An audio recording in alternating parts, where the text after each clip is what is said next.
জায়গাতে রয়েছি সেই জায়গা নিয়ে বিস্তর আলোচনা, প্রত্যেক ভোটের সময় কিন্তু আলোচনার কেন্দ্রবিন্দু হয়ে যায়। কোথায় রয়েছি আমি রয়েছি এই মুহূর্তে ঠাকুরনগরে। আর ঠাকুরনগরে এবারে যারা রয়েছেন তারা কি বলছেন, এবারে তারা কি চাইছেন, সেই পালসটা বোঝার জন্য এই মুহূর্তে রয়েছি আমি। আমার সঙ্গে শাসক বিরোধী দুপক্ষই রয়েছে।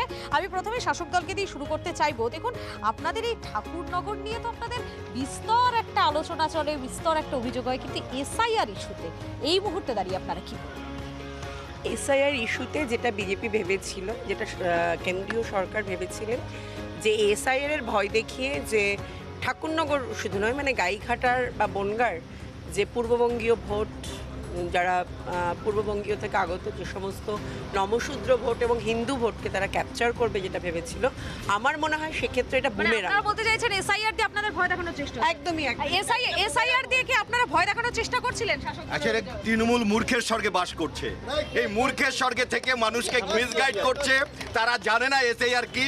ভারতবর্ষের প্রত্যেকটা রাজ্যে ইলেকশনের আগে এসআইআর হয়ে থাকে, সেটা গতানুগতিক হয়ে আসছে।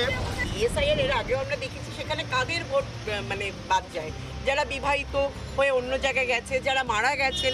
কিন্তু আপনি আপনার এখানকার বিধায়ক, এই মুহূর্তে গাইঘাটার বিধায়ক যাদের ভোটের দ্বারা নির্বাচিত, বনগাঁর মানে সাংসদ শান্তনু ঠাকুর যার ভোটের দ্বারা নির্বাচিত, সেই মানুষটা অবৈধ হয়ে গেল। এসআইআর আগে সিএ এবং এই উদ্বাস্তুদের নাগরিকত্ব দেওয়ার জন্য ভারতবর্ষের প্রথম মোদী সরকার তাদের নাগরিকত্ব আইন ভরসাটা রাখতে পারছেন না? না, এই সরকার, এই সরকার লাইনে দাঁড় করানো সরকার।